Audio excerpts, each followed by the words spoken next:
अस्सलाम वालेकुम। हम ईयर मॉडल में देख चुके हैं एंटिटीज क्या होती हैं, रिलेशनशिप क्या होते हैं और एट्रीब्यूट्स क्या होते हैं। एट्रीब्यूट्स की डिफरेंट टाइप्स कौन कौन सी एग्जिस्ट करती हैं और एंटिटी को किस तरह से रिप्रेजेंट किया जाता है, रिलेशनशिप को कैसे रिप्रेजेंट करते हैं ईयर मॉडल में, और एट्रीब्यूट्स को डिफरेंट टाइप के एट्रीब्यूट को किस तरह से रिप्रेजेंट किया जाता है। जी हम लास्ट लेक्चर में हमने देखा है। अभी हमने देखना है रिलेशनशिप की डिफरेंट टाइप्स। ये इम्पोर्टेंट टॉपिक है। कार्डिनलिटी भी वर्ड यूज होता है डेटाबेस में, ये इम्पोर्टेंट टॉपिक है। अगर हम यहाँ पे देखते हैं कार्डिनलिटी, या इसको हम type of relationship, degree of relationship भी कहा जाता है, डिफरेंट जगहों पे ये लिखा होगा। रिलेशनशिप क्या है? एसोसिएशन है दो एंटिटीज के दरमियान। दो एंटिटीज के दरमियान जो एसोसिएशन है, जो लिंक है, वो वन टू वन भी हो सकता है, वन टू मैनी भी हो सकता है, मैनी टू वन भी हो सकता है और मैनी टू मैनी भी हो सकता है। वन टू वन को हम इस तरह से रिप्रेजेंट करते हैं। वन टू मैनी को वन टू एम भी लिखा जा सकता है और एस्टेरिक भी। डिफरेंट बुक्स में एस्टेरिक का सिंबल मैनी के लिए यूज होता है। मैनी टू वन को इस तरह से रिप्रेजेंट, मैनी टू मैनी को हम डिफ्रेंशिएट करने के लिए एम टू एन लिखते हैं। तो रिलेशनशिप की जो हमने डिफरेंट टाइप्स देखनी है कि एक डिफरेंट एंटिटीज के दरमियान जो एसोसिएशन होती है वो किस किस तरह की हो सकती है। वो वन टू वन हो सकती है, वन टू मैनी हो सकती है, मैनी टू वन हो सकती है और मैनी टू मैनी हो सकती है। वन बाय वन हम इसकी डिटेल देखते हैं। हम क्या करेंगे कि एक एग्जांपल लेंगे, उस एग्जांपल में हम ईआर मॉडल में उसकी रिप्रेजेंटेशन भी करेंगे और उसको कन्वर्ट करेंगे रिलेशनल मॉडल में भी। सबसे पहले one to one relationship. One cardinality में one to one relationship, one to one cardinality में क्या होता है? फॉर एग्जांपल, एक एम्प्लॉय है। एम्प्लॉय एक एंटिटी है, उसके बारे में क्या रिकॉर्ड में सेव हो रहा है? फॉर एग्जांपल एम्प्लॉय कोड और एम्प्लॉय का नेम हम सेव कर रहे हैं डेटाबेस के अंदर। तो ये इसके एट्रीब्यूट्स हैं। एम्प्लॉयज एक एंटिटी है जिसकी दो चीजें, कोड और नेम सेव किया जा रहा है। एक और एंटिटी है डिपार्टमेंट। डिपार्टमेंट की आईडी, डिपार्टमेंट का नेम और कैंपस हम सेव कर रहे हैं डेटाबेस के अंदर। रिकॉर्ड कुछ भी हो सकता है, ये कोई जर्नल रूल नहीं होता। जो रिक्वायरमेंट्स आपको क्लाइंट देता है, जो आपके पास रिक्वायरमेंट इंजीनियरिंग की टीम आपके पास फाइनल एसआरएस में लेके आती है, फाइनल रिक्वायरमेंट डॉक्यूमेंट जिसपे कॉन्ट्रैक्ट साइन हो चुका होता है, हम उस रिक्वायरमेंट डॉक्यूमेंट में से फाइंड आउट करते हैं कि इस प्रोजेक्ट में इस क्लाइंट के अकॉर्डिंग हमारे क्या क्या एट्रीब्यूट सेव होने चाहिए। ये कोई जेनेरिक रूल नहीं होता कि यही चीजें सेव होनी है। तो ये सिचुएशन टू सिचुएशन वेरी करेगा आपके प्रोजेक्ट के लिहाज से। हम एग्जाम्पल के तौर पे ले रहे हैं कि हम एक एंटिटी एम्प्लॉय है जिसके बारे में ये दोनों चीजें सेव कर रहे हैं और एक डिपार्टमेंट है जिसके बारे में ये सेव किया जा रहा है इंफॉर्मेशन।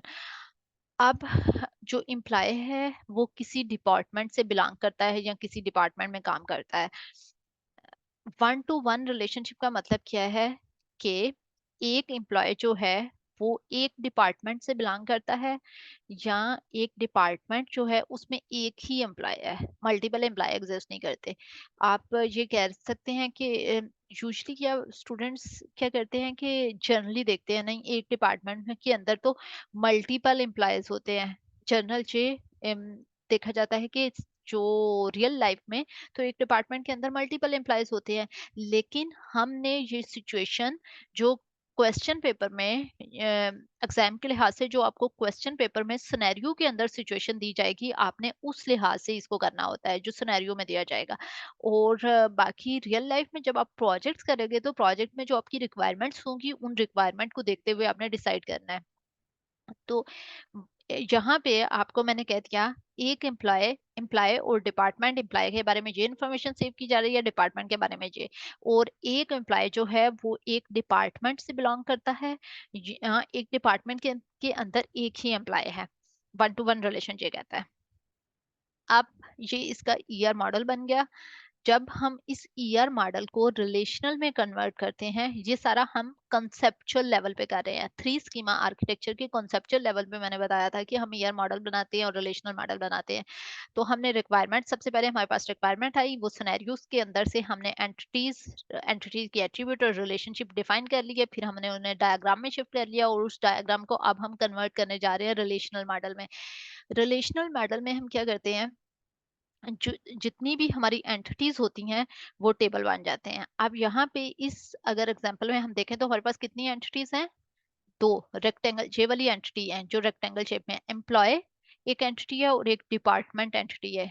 ये रिप्रेजेंट कर रही है कि यहाँ पे 2 टेबल बनेंगे। मेरे पास एम्प्लॉय का टेबल बन गया और यहाँ पे ये डिपार्टमेंट का टेबल बन गया। अब मैंने ये बना लिया, रिलेशनल मॉडल में शिफ्टिंग बता रही हूँ कि कैसे की जाती है। एम्प्लॉय के बारे में क्या चीजें सेव हो रही हैं ये मुझे पता चलेगा। एम्प्लॉय में कितने, एम्प्लॉय वाले टेबल में कितने कॉलम बनाने हैं ये मुझे कहाँ से पता चलेगा, ये एट्रीब्यूट्स बताएंगे, नंबर ऑफ एट्रीब्यूट्स मुझे बताएंगे कि एम्प्लॉय टेबल में कितने कॉलम होंगे। यहाँ 2 एट्रीब्यूट्स थे, एम्प्लॉय कोड और एम्प्लॉय नेम। ये चीजें सेव हो रही है तो मैं एम्प्लॉय वाले टेबल में जाके 2 कॉलम क्रिएट कर दूंगी, एक एम्प्लॉय कोड के नाम से और दूसरा एम्प्लॉय नेम। यहाँ पे डिपार्टमेंट जो एंटिटीज थी उसके 3 एट्रीब्यूट्स थे, 3 चीजें उसकी सेव की जा रही थी डेटाबेस में। कौन सी, डिपार्टमेंट का आईडी, डिपार्टमेंट का नेम और कैंपस, किस कैंपस में है वो। तो यहाँ पे 3 चीजें सेव कर रही हैं, तो इस डिपार्टमेंट के टेबल में जाके मैं 3 कॉलम बना लूंगी और ये एट्रीब्यूट्स है जो है मेरे कॉलम बन जाएंगे, department ID, department name and campus. ये देखें, ये डिपार्टमेंट आईडी यहाँ पे आ गया, डिपार्टमेंट नेम ये यहाँ पे आ गया और कैंपस यहाँ पे आ गया। ये मैंने इन दोनों को कर लिया। अब यहाँ पे अभी तो दोनों टेबल्स आपस में इंटरेक्शन नहीं है, दोनों का अलग अलग, दोनों एंटिटीज के मैंने टेबल बना दिए। उसके बाद बिलोंग, एक इन दोनों एंटिटीज के दरमियान एक रिलेशनशिप भी एग्जिस्ट करता है, बिलोंग्स, कौन सा एम्प्लॉय किस डिपार्टमेंट से बिलोंग करता है। इस रिलेशनशिप को जब मैं रिलेशनल मॉडल में लेके जाऊंगी तो इस रिलेशनशिप का भी टेबल बनता है। इसको कैसे रिप्रेजेंट करना है हम देखते हैं। अब यहाँ पे मैंने एक कुछ डमी डाटा ऐड कर दिया है। फॉर एग्जाम्पल यहाँ पे मैंने एम्प्लॉय कोड में 22359, फॉर एग्जाम्पल 22336, 22347, 22951 रैंडमली कुछ एम्प्लॉय कोड ऐड कर दिए हैं। एम्प्लॉय, ये नीचे एम्प्लॉय कोड के नीचे एक लाइन लगी हुई है, ये लाइन क्या रिप्रेजेंट कर रही है, पिछले लास्ट लेक्चर में मैंने बताया था की एट्रीब्यूट को रिप्रेजेंट हम इस तरह से करते हैं, ये हमारी प्राइमरी की है, ये रिप्रेजेंट कर रही है कि ये प्राइमरी की है। तो प्राइमरी की मेरे पास ना तो रिपीट हो सकती है और ना ही नल हो सकती है, खाली भी नहीं छोड़ी जा सकती। देखिए इसमें एम्प्लॉय कोड कभी भी रिपीट नहीं होगा, सेम नहीं होगा कोई एम्प्लॉय कोड। उसके बाद यहाँ पे नेम सेम हो सकते हैं, 2 एम्प्लॉयज का सेम नेम, हाँ हो सकता है। हमने ये alpha beta gamma, alpha beta theta delta कुछ भी रैंडमली नेम ऐड कर दिए। जब ये हम डेटाबेस के ये टेबल्स बने और टेबल के अंदर कुछ एंट्रीज कर रहे हैं, डाटा एंटर कर रहे हैं, रोज एंटर कर रहे हैं, ये स्ट्रक्चर पहले डिफाइन हुआ और स्ट्रक्चर के अंदर अब हम डाटा ऐड कर रहे हैं। यहाँ पे मैंने डिपार्टमेंट के अंदर D1, D2, D3, D4, D5, software engineering, computer science, information technology, artificial intelligence, ADP, ये डिपार्टमेंट एंटर करती हूँ। ये डिपार्टमेंट किस किस कैंपस से बिलोंग करते हैं, ये फॉर एग्जांपल D1 जो सॉफ्टवेयर इंजीनियरिंग है वो इकबाल कैंपस में, D2 CS जो सिटी कैंपस में है, D3 IT इकबाल कैंपस में, D4 IT AI जो है वो भी इकबाल, ADP लाहौर में है, जौहर टाउन में है। ये मैंने इंफॉर्मेशन, आपका डाटा सेव कर दिया कि मेरे डाटाबेस में रिकॉर्ड में ये चीजें पड़ी हुई हैं। अब ये 2 टेबल बनने के बाद, जब अभी तक मुझे ये नहीं पता कि कौन सा एम्प्लॉय किस डिपार्टमेंट में काम करता है, उसके लिए ये जो रिलेशनशिप है ये मुझे बताता है कि कौन सा एम्प्लॉय किस डिपार्टमेंट में बिलोंग करता है। तो मैं बिलोंग्स का भी एक टेबल बनाऊंगी। बिलोंग्स का टेबल बना के उसमें क्या होएगा, यहाँ की प्राइमरी की आ जाएगी एम्प्लॉय कोड की, और डिपार्टमेंट जो है डिपार्टमेंट की भी प्राइमरी की आ जाएगी, डिपार्टमेंट आईडी। ये दोनों प्राइमरी की आ जाएंगी। अगर इसके अपने कुछ रिलेशनशिप के भी कुछ एट्रीब्यूट्स हो सकते हैं, अगर इसके एट्रीब्यूट्स हैं तो वो एट्रीब्यूट्स भी इस टेबल में आ जाएंगे जब आप टेबल डिजाइन करेंगे। अभी इस एग्जांपल में कोई एट्रीब्यूट नहीं था इसलिए हमने उसे मेंशन नहीं किया। यहाँ पे जब आप फोकस करना है, जब हम रिलेशनशिप टेबल में डाटा एंटर कर रहे हैं, ओ हमें देखना है रिलेशनशिप की टाइप कौन सी है।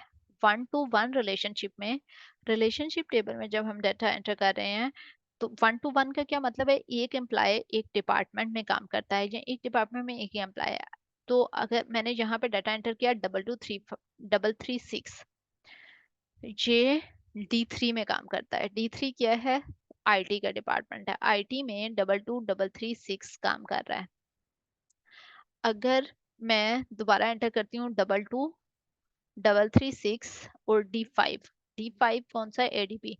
अब मैं कह रही हूँ 22336 जो है D5 में भी काम कर रहा है।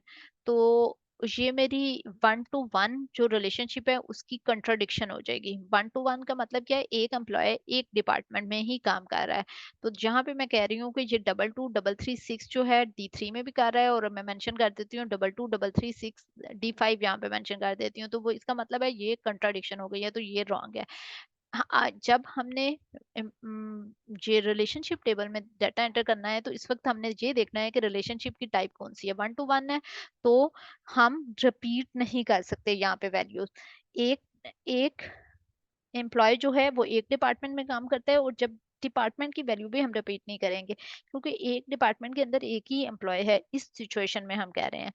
तो double two three four seven जो है D5 में काम कर रहा है, 10783 D1 में काम कर रहा है। ये हमने एंट्री कर दी, ना तो डिपार्टमेंट आईडी रिपीट होगी और ना ही एम्प्लॉय कोड, दोनों ये दोनों चीजें रिपीट नहीं हो क्योंकि रिलेशनशिप हमारा वन टू वन है। जब हमारा रिलेशनशिप वन टू वन होगा तो उसमें रिलेशनशिप टेबल में कभी भी वैल्यूज रिपीट नहीं होंगी। अब ये जो एम्प्लॉय कोड है ये फॉरेन की है जो कि रेफरेंस ले रही है एम्प्लॉय टेबल के एम्प्लॉय कोड से, और यहाँ पे जो डिपार्टमेंट आईडी है वो भी फॉरेन की है जो कि रेफरेंस ले रही है डिपार्टमेंट टेबल के डिपार्टमेंट आईडी से। तो इसमें अगर मैं वैल्यू एंटर करती हूँ D9, तो इसका मतलब है मैं नहीं कर सकती, ये डिफरेंशियल इंटीग्रिटी वाला जो कॉन्सेप्ट था वहां पे मैंने बताया था D9 की वैल्यू अगर मैं ऐड करती हूँ, बेस टेबल के अंदर D9 है ही नहीं तो रेफरेंसिंग टेबल के अंदर मैं वो एंट्री एंटर नहीं कर सकती। ये एक ये पॉइंट कि यहाँ पे वही एंट्रीज होंगी जो कि हमारे बेस टेबल में एग्जिस्ट करती हुई हैं, उन्हीं में से हो सकती हैं। और दूसरी बात, रिलेशनशिप की टाइप पे डिपेंड करेगा। अगर एक दफा वन टू वन रिलेशनशिप है तो उसमें एक दफा वैल्यू एंटर कर ली तो आप वेट नहीं कर सकते।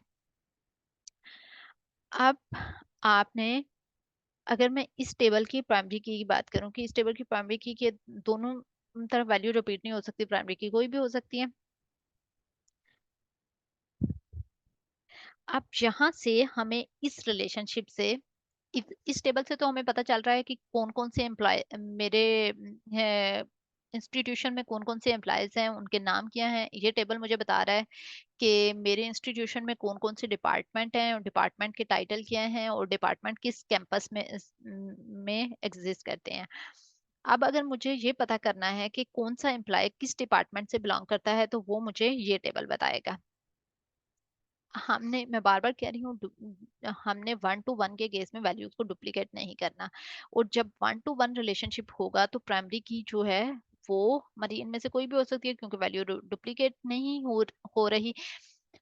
अब हम क्या करते हैं, आपको जो बुक में एग्जांपल दी जाएंगी उसमें होता क्या है कि अब जब ये वैल्यू रिपीट नहीं हो रही तो इसमें से हम किसी भी एक, हम एम्प्लॉय कोड, हम एम्प्लॉय वाले टेबल के साथ भी इसे ज्वाइन कर सकते हैं और इसे इसके साथ भी मर्ज कर सकते हैं। किसी भी, हम क्या करते हैं रिलेशनशिप वाले टेबल को मर्ज कर देते हैं, इन दोनों में से किसी भी टेबल के साथ कर सकते हैं क्योंकि वैल्यू रिपीट नहीं होती। अगर एम्प्लॉय कोड एम्प्लॉय वाला टेबल के साथ मर्ज करेंगे तो यहाँ पे हम एक और कॉलम बनाएंगे डिपार्टमेंट आईडी के नाम से, और उसमें 22336 के सामने D3 ऐड कर देंगे, 347 के सामने 347 के सामने D5 एंटर कर देंगे और 10783 के सामने D1 कर देंगे, बाकी को खाली छोड़ देंगे। क्यों?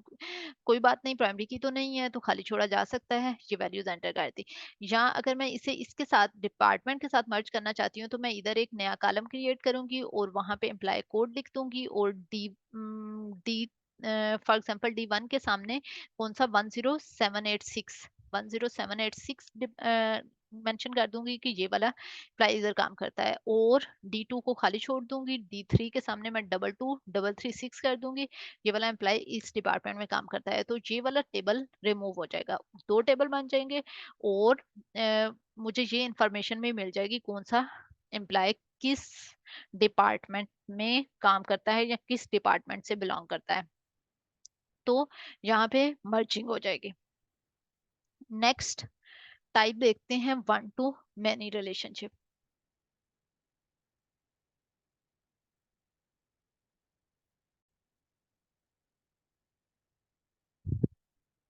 कार्डिनैलिटी हम देख रहे हैं type of relationship, degree of relationship या कार्डिनैलिटी। रिलेशनशिप किस किस तरह के डिफरेंट एंटिटीज के दरमियान एसोसिएशन किस तरह की एग्जिस्ट करती है। वन टू वन रिलेशनशिप की डिटेल्स हमने देख ली। अब देखते हैं one two many relationship. Many को एम भी लिख सकते हैं, एस्टेरिक भी मेंशन डिफरेंट बुक्स में डिफरेंट तरह से रिप्रेजेंट किया जाता है इसे। इन्फिनिटी का सिंबल भी किस जगह कुछ जगहों पे लिखा हुआ है। एक एग्जांपल लेते हैं वन टू मैनी रिलेशनशिप की। एक कस्टमर है, कस्टमर ऑर्डर प्लेस कर रहा है। एक कस्टमर मैनी ऑर्डर प्लेस कर सकता है, लेकिन एक पर्टिकुलर प्रोडक्ट वो एक ही कस्टमर से लिंक होगी। फॉर एग्जाम्पल आपने एक शर्ट बाय की, उस शर्ट का कोई बार कोड होगा। जैसे आप कोई प्रोडक्ट लेते हो, कॉफी के बहुत से जार्स पड़े हैं, लेकिन काफी जो स्पेसिफिकली वो वाला है, वो जो आपको बार कोड उस पर मेंशन होगा, तो जो कोड है उसको जब आपका स्कैन हो गया तो वो आपको लिंक्ड हो गया, वो अब किसी और को नहीं मिल सकता। वही वाला उसकी तरह की कोई और प्रोडक्ट मिल जाएगी लेकिन वो वाली नहीं मिलेगी। तो कस्टमर एक आपकी ऐसी सिचुएशन आ गई है, आप ईआर मॉडल बना रहे हो, उसमें आपने डाटा सेव करना है, लिंक क्रिएट कर रहे हो। एक ऐसी सिचुएशन है जिसमें फॉर एग्जांपल आप ऑनलाइन शॉपिंग के लिए बना रहे हो, ऑनलाइन शॉपिंग की डेटाबेस बना रहे हो। आप वहां पे एक कस्टमर जो है वो मैनी ऑर्डर प्लेस कर सकता है, लेकिन एक पर्टिकुलर ऑर्डर जो है वो एक कस्टमर के साथ ही लिंक होता है। तो इसमें हम देखते हैं कस्टमर है, कस्टमर प्लेस कर रहा है ऑर्डर। कस्टमर एक एंटिटी है। अगर मैं बात करती हूँ कस्टमर एक आपकी रिक्वायरमेंट मेंशन है कि कस्टमर मैनी ऑर्डर प्लेस कर सकता है और एक कस्टमर जो ऑर्डर है वो एक ही कस्टमर के साथ लिंक। अब ये सिचुएशन में अगर मैं सेव एंटिटीज फाइंड आउट करूँ तो कस्टमर और ऑर्डर जो हैं ये एंटिटीज हैं। कस्टमर के बारे में कुछ इन्फॉर्मेशन सेव होगी, कुछ ऑर्डर के बारे में रिकॉर्ड सेव होगा। कस्टमर की कौन सी चीजें सेव की जा रही हैं इस सिचुएशन में, इस पर्टिकुलर एग्जांपल में हम क्या सेव कर रहे हैं, कस्टमर का आईडी और कस्टमर का नेम सेव कर रहे हैं। ऑब्वियसली उसका एड्रेस भी होगा जहां हमने डिलीवर करना होगा, पेमेंट का मेथड भी होगा। ये जब हम डिटेल में पूरी एक सिनेरियो को करेंगे तो ये सारी सिचुएशन होगी। अभी जस्ट एग्जांपल के लिए दे रही हूँ कि ये दो चीजें, दो एट्रीब्यूट, कस्टमर का आईडी और कस्टमर का नेम हम सेव कर रहे हैं। ऑर्डर के बारे में हमने ऑर्डर नंबर सेव किया, ऑर्डर का नेम सेव किया और कितनी प्राइस है उसकी ये सेव की। ये हमारा ईयर मॉडल बन गया वन टू मैनी रिलेशनशिप का एग्जिस्ट करता है। इनके दरमियान एक कस्टमर मैनी ऑर्डर कर सकता है और एक ऑर्डर जो होता है वो एक ही कस्टमर से लिंक होगा। जब हम इसको रिलेशनल में शिफ्ट करेंगे, यहाँ हम कन्वर्ट करते हैं इस सिचुएशन को रिलेशनल मॉडल में, तो हर एंटिटी का क्या होगा, टेबल बन जाएगा। कस्टमर का एक टेबल बन गया। कस्टमर के कितने कॉलम होंगे इस टेबल में, दो। जितने एट्रीब्यूट्स हैं उतने कॉलम बन जाएंगे। कस्टमर आईडी, कस्टमर नेम, ये यहाँ पे कॉलम बन जाएंगे। ऑर्डर के कितने कॉलम बनेंगे, ऑर्डर टेबल के तीन कॉलम बन जाएंगे। कौन सा ऑर्डर नंबर, ऑर्डर का नेम, प्रोडक्ट कौन सी है उसमें, और कॉस्ट कितनी कॉस्ट है। अब यहाँ पे हम इसमें कुछ एंट्रीज कर देंगे। Customer ID C1 C2 C3 C4 C5 C6 7 alphabetic ये हमने उसके नाम सेव कर दिए कस्टमर के टेबल में। ऑर्डर के टेबल में order ID, order number 1 2 3 4 5, order name shirt candle jeans pen mobile, cost 1,000 500 2,000 100 40,000 ये हमने सेव कर दिया। अब यहाँ पे यहाँ से हमें कौन कस्टमर्स हैं यहाँ से रिकॉर्ड मिल रहा है ऑर्डर का, लेकिन कौन से कस्टमर ने कौन सी प्रोडक्ट खरीदी है ये, या एक कस्टमर ने कौन सा ऑर्डर प्लेस किया है इसका रिकॉर्ड हमें कहाँ से मिलेगा? ये रिलेशनशिप हमें ये बता रहा है। ये जो इन दोनों एंटिटीज के दरमियान एसोसिएशन है वो हमें ये बता रही है कि कौन से कस्टमर ने कौन सा ऑर्डर प्लेस किया है। तो इसको जब हम कन्वर्ट करेंगे रिलेशनल में, तो हम रिलेशनशिप टेबल बनाएंगे और रिलेशनशिप टेबल में यहाँ पे इस कस्टमर टेबल की प्राइमरी की क्या है कस्टमर आईडी, और यहाँ पे ऑर्डर टेबल की प्राइमरी की है ऑर्डर नंबर। जब हम रिलेशनशिप टेबल बनाएंगे प्लेस के नाम से, इसको प्लेस का टेबल बना लेते हैं, प्लेस टेबल।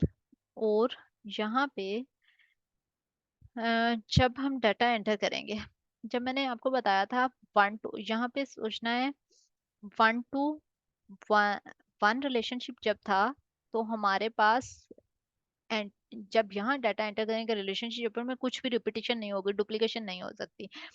अब जब रिलेशनशिप टेबल में हम डाटा एंटर करेंगे, क्या है रिलेशनशिप, क्या है 1 to many।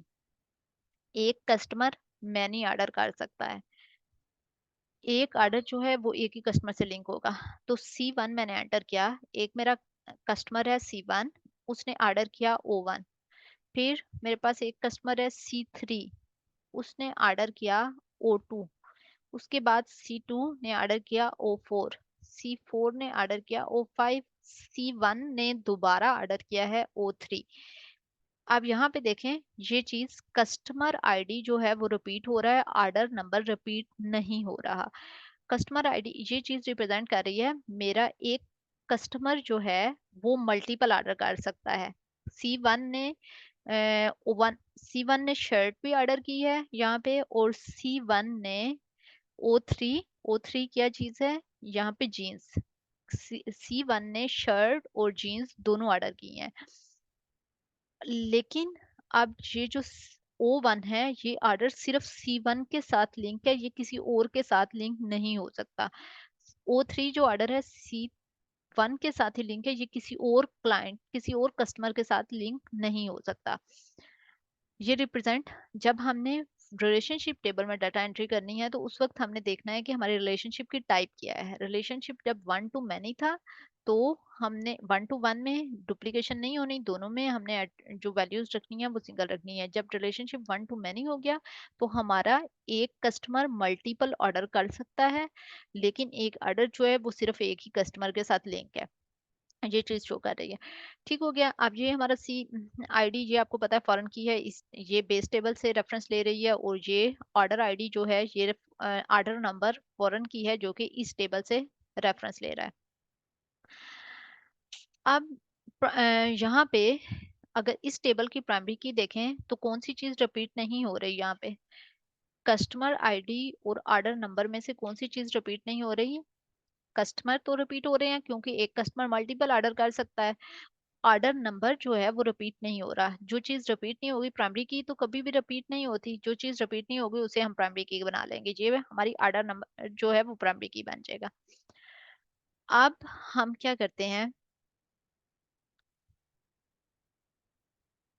अगर हमारे पास रिलेशनशिप जो है वो 1 to many है तो प्राइमरी की हमारी जो होती है वो किस साइड से, यहाँ से हमें पता चल रहा है कि वो मैनी वाली साइड से। ये देखें मैनी किसके साथ था, ऑर्डर के साथ मैनी था, तो हमारी मैनी वाली साइड से प्राइमरी की आती है। जब रिलेशनशिप 1 to many है तो हमारी रिलेशनशिप टेबल की प्राइमरी की जो होगी, जो एट्रीब्यूट मैनी वाली साइड से आ रहा है वो हमारी प्राइमरी की बनेगी। अब जिसे हमने 1 to 1 रिलेशनशिप में मर्ज कर दिया था बाद में, ये वाला दरमियान में तो चीज मैंने आपको समझाने के लिए बताई थी। अब बाद में हम इसको मर्ज कर देते हैं। जब मर्ज कर दिया था तो 1 to 1 रिलेशनशिप में मैंने कहा था कि आप दोनों टेबल में से किसी भी के साथ मर्ज कर सकते हैं, क्योंकि दोनों में रिपीटिशन नहीं हो रही तो हम किसी के साथ भी मर्ज कर सकते हैं। लेकिन अब 1 to many रिलेशनशिप जब है तो हम किसके साथ मर्ज करेंगे? हम यहाँ पे भी मर्ज जो है मैनी की साइड पे कर सकते हैं। यहाँ पे जब हमने मर्ज भी करना है तो हम क्या करेंगे, ये वाला कॉलम यहाँ से उठाएंगे, कस्टमर आईडी वाला, इसको यहाँ पे लाके पेस्ट कर देंगे। कस्टमर आईडी O1 जो है वो C1 ले रहा है, O3 जो है वो भी C1 ले रहा है, O2 जो है वो कौन ले रहा है, O2 C3 ले रहा है। ये आप मेंशन करते जाएंगे यहाँ पे। तो हम ये वाला कॉलम उठाएंगे और इसे लाके मैनी वाली साइड पे ऐड कर देंगे। एक पॉइंट याद रखना है, जब हमारे पास मैनी एक कस्टमर मैनी ऑर्डर प्लेस कर रहा है, जब वन टू मैनी रिलेशनशिप है, तो उसमें हमने यहाँ पे फोकस करना है कि कौन सी साइड हमारी रिपीट हो रही है। जो मैनी की साइड से जो एट्रीब्यूट आया है वो रिपीट नहीं होगा, और हम इसको लेटर ऑन मर्ज भी मैनी वाली साइड पे करेंगे। अभी के लिए इतना ही है। नेक्स्ट हम मैनी टू मैनी रिलेशनशिप देखते हैं और इसकी एक एग्जांपल भी करते हैं।